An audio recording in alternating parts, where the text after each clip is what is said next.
First off, let me ask, how many people in this room don't eat? Raise your hand.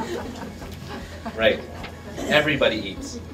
There's few things more important to us, and as you all know, than food. Thank you for taking the time to do this. I know you're very busy and you've got a lot of things to do, and you've taken the time and you care enough about this city to have your input here.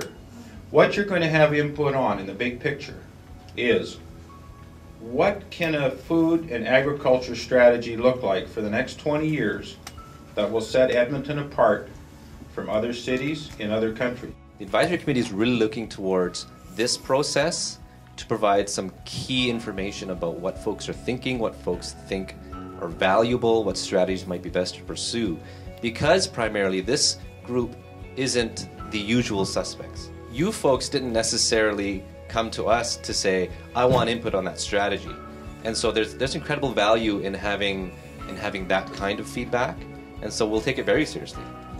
Often municipal governments in Edmonton, but really all around the world, are good at opening up a gym or an open space and saying, come on out and give us your opinion. What they're not as good at doing is providing meaningful opportunities for participation. By meaningful, I mean where people have an opportunity to learn about the issues and then to temper their opinions with what they learn, but also to have a connection to policy so that something actually happens with the outcome. If we set the bar high, higher than most, then even if we fall short of our own high bar, it's still probably going to be better than what most people would expect. So why don't we just say reasonable, relevant, and grounded in change, positive change?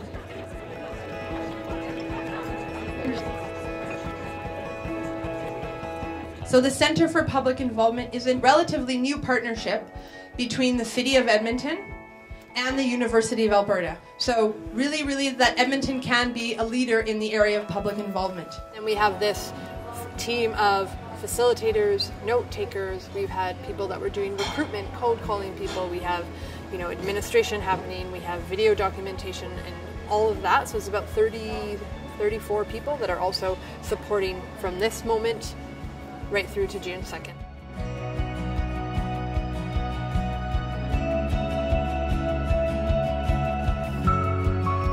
You're going to have a discussion in a minute to talk about the importance of food and agriculture to you. Then we're going to have a presentation so you understand more about this food and agriculture strategy. Then we're going to do a little Q&A so we get some questions from you as to, well, I don't really understand this. Why are we doing this, or what's happening, or who's doing what? So you'll be able to ask questions. Then we're going to have a discussion. You've told us about the importance to you.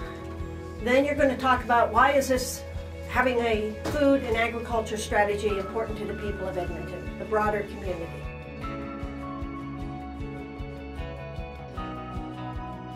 If we do this right, we could go to the front of the line and become a national leader. And to me, that's really exciting, because this isn't just a trend, this is a very progressive piece of work that municipalities are considering now, not just in Canada, across North America, in the world.